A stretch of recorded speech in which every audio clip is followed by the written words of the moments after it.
And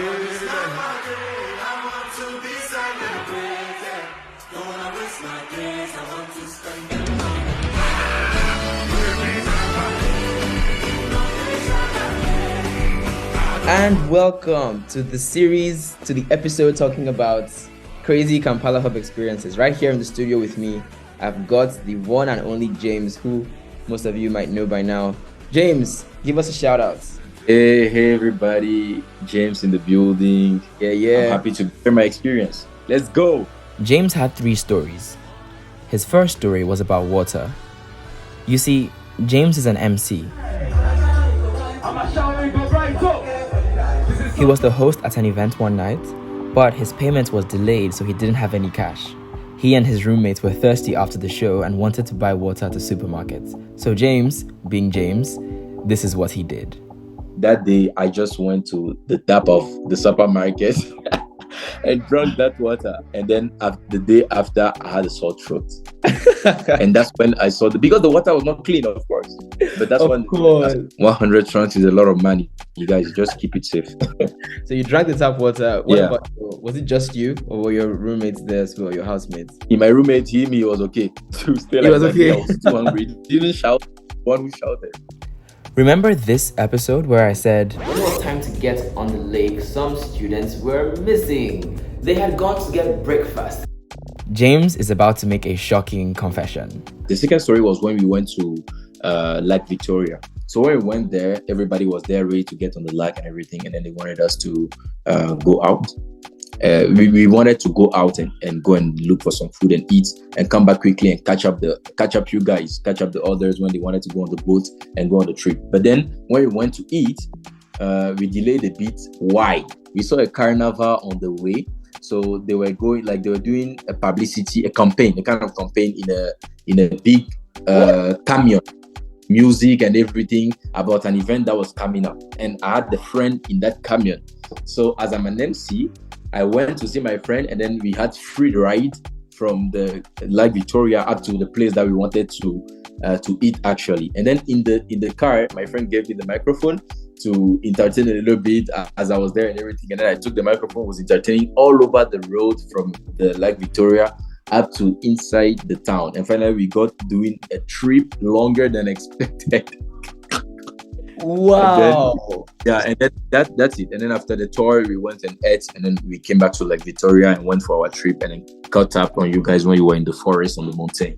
So this is where you guys were late, and you didn't tell the story until just now. Wow. Okay, I've got to salute that. You were having a more vibe when we were waiting for you, James. Well done. Now at least you've confessed openly, publicly. Okay, at least you have pictures from this trip, right? Do you have anything to share with us? he had things to share with us.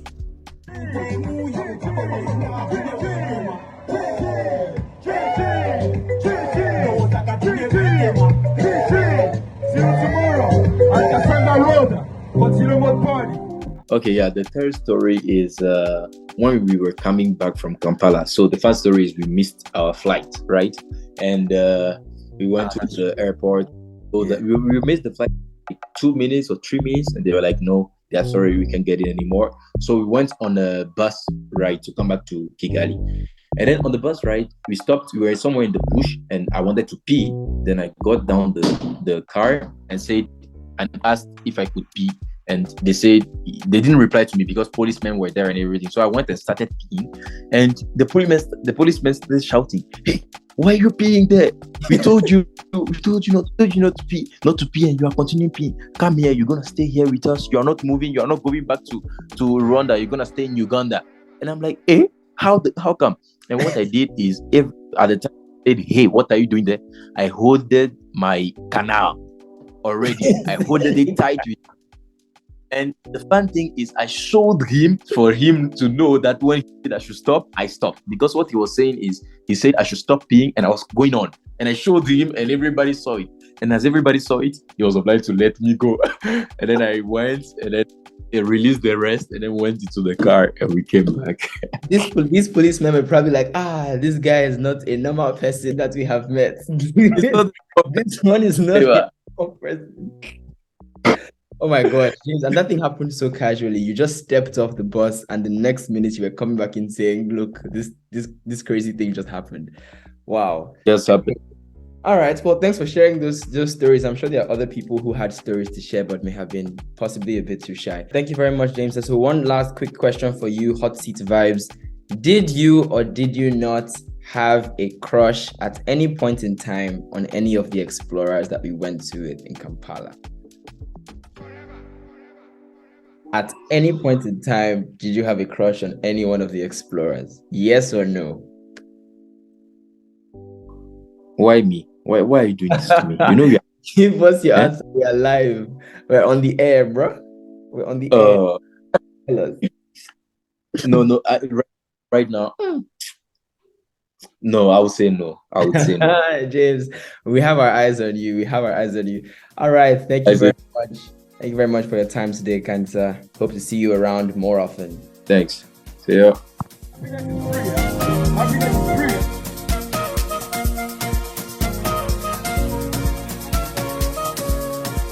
And coming into the studio is JC. You're live on the show. How do you feel? I feel excited. I'm excited. Great. That one's so have we started recording? Yes, we've started recording. Hey, okay. So the first one. Okay. So the incident that I'd like to talk about is when I collaborated with two other students in Kampala to do a project about sharing a failure moment and then sharing them amongst yourself and then recording yourselves and then participating in a challenge sponsored by Fail Up Africa. No. So we just did it. We were like, let's just try. And then we noticed that there was so much competition from all over the world, people just competing, and we were like, there's no chance. It's not going to work. Everyone, and then like the criteria was the video with the most comments, most likes, and we didn't have that. So we were like, it's okay. We learned something, and that's okay. So one day when we were in the middle of some sewing project that wasn't working out, the Fail Up Africa team called us, and then we were like, they wanted information. They said they wanted details, some details about our emails or something. And we were like, okay, let's just attend the meeting. So they invited all three of us. So they started asking us questions like, what did we learn? And we were like, are they doing this to all the people? But we just went with it. And then, so we said our names. Everyone said their name. And then when we were done, then they say, we are so excited to inform you that you've won the competition. I was like, whoa. Not in a million. I would never have guessed that was going to happen. In my head, I thought, it's good to accept some things. Right. Third place is okay. But we got first place. Oh my God. Amazing. Yeah. It was so amazing. I can still remember how much we all screamed when they were saying that we didn't even allow them to finish their sentences. Man, that was a lot. And we, if we're not in the same space, all three of us, we wouldn't have had that chance to apply. We wouldn't even know each other to that extent of wanting to collaborate. So it was amazing. Oh, it was a good day. It was a good day. Because there was some trying times during the It was a trying time, and things were going wrong. And then something nice happened. Oh my word, it was nice. So, are there any links you'd want the people to check out that I can add to the video? They can see. Okay, so yes, I can send you the Instagram link for Fail Up Africa where we got posted. Perfect, that works. So that was amazing. Wow. Yeah. So that was one of the biggest incidents. You know what? Even though I'm still going to talk about the fact that we got left by a plane. Honestly, and you know what? Yeah, that was a big one. I'm saying it was a big one. It was so big because you know what? Like someone the day before had said, guys, make sure you don't get left by your plane. And we were joking. We were like, no, why would that happen? Why would that even happen, right? And then it happens. Oh my word. You know what? Personally, I remember in that moment when I realized that there was no plane in the airport. I was calm. I was like, no, I okay, we'll figure this out. It's okay. It's okay. I was like, it's okay. He's gonna fix this out. He always figures things out. I wasn't worried, right? And then see, like gradually I was starting to see that okay, he might not be able to fix this one. And then we go to the office and I'm seeing, okay, this is not working, you know. So in my head, I mean, apart from it being an intense experience on the outside, I think for me it was happening a lot inside because I was just trying to figure out what's going on. Yeah, I didn't like, imagine it would have turned out that way. Honestly, the flip was crazy. You know, 1 minute we thought in a couple minutes, we'll be in Kigali. Oh yeah. You know, so like, you know, I really struggled to adjust to that thought. And I even tried to be a bit stubborn, saying, no, I don't want to go by bus. I was like, no, I'll wait for the plane. I'll wait for the plane next week. Oh. And, you know, like, I really struggled to realize that this is it. You know, I wanted to cry, but then I couldn't because it was just not working. So I just stood there confused. And, you know, I just couldn't believe it. You know, when you've never been left by a plane, you just can't believe that it can happen. Well, guys, I was happy we ended up making it work. That trip was really long. It was intense. Yeah, I'm telling you, that was a long trip. But I mean, you know, like being left by a plane made me realize that I can take buses. So I even took another trip to Kenya by myself. I was like, if I can do that, I can do anything. With so the I bus, went to exactly. You see, 30 hours. I mean, that was intense, but I'm here. That's really long. You see, something positive came out of that experience. Oh yeah, I guess it. You know when something that bad happens, afterwards you're like, if something else comes, you're like, you know, I've been through it, so it's okay. I know what you mean. That's basically it. I guess those are some of my most. I don't remember what the word was, but intense. I would say intense, yeah, that also works. Moments. That also reminded me of the time when we were in, was it Cafe Javas? I forgot the name of this place. And I'm telling you how to do birthday cakes, and they said it's like 30,000, and we said thank you, we'll just go with the cup. Yeah. I remember. That was something else that I just remembered. Okay, so thank you for the stories, Stacey. I've just got one question for you. Yeah.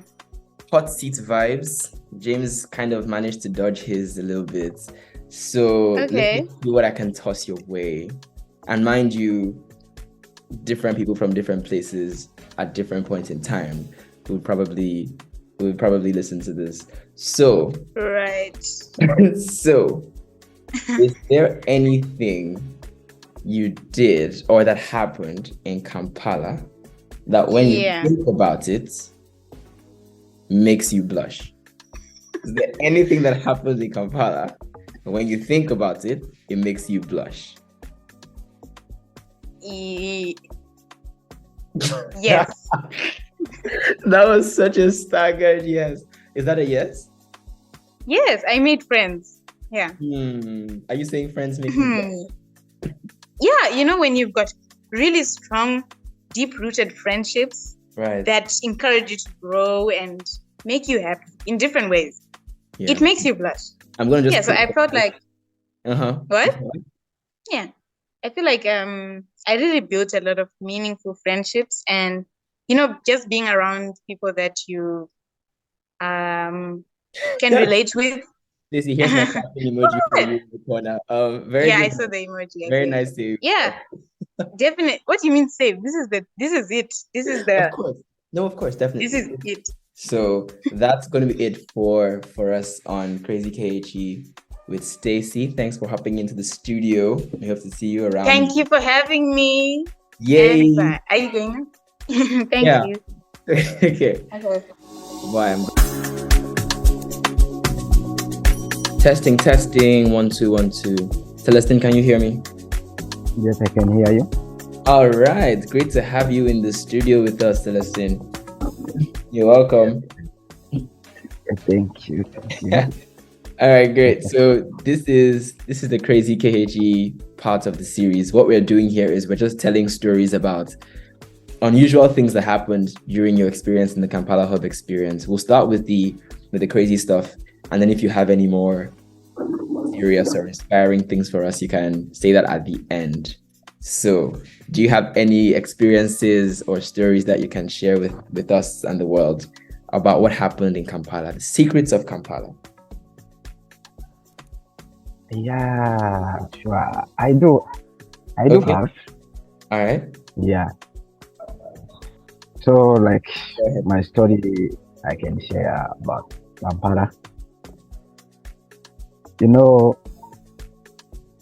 I came in Kampala, it was in July, Yeah. and I was expecting to connect with the people, to learn more about technology and stuff. But when I came to Kampala, I was surprised at what I saw, because Kampala is full of opportunity, full of tech companies. Yeah, exactly. So yeah, so even me, I got the chance to connect with one of those tech companies, and now I'm currently working with Jaguza Tech Company. Nice. Yeah, which is giving me great opportunity to develop myself professionally. Perfect. That's it. Yeah. Celestin gave us the more serious stuff, but he had a rather crazy story too. You see, during a CEC class, he came across the idea that to be who you've never been before, you need to do what you've never done before. Thus, Celestin reached out to me to postpone his flight by 4 months so he would be more immersed in the English language, since this is more widely spoken in Kampala than it is in Kigali. That was a remarkable move. Guess what? We've come to the end of the crazy KHE. I hope you enjoyed this podcast style episode, and feel free to show it by liking, commenting, subscribing, and or sharing. This has been your favorite A for our K. And with this episode, we wrap up the KHE series.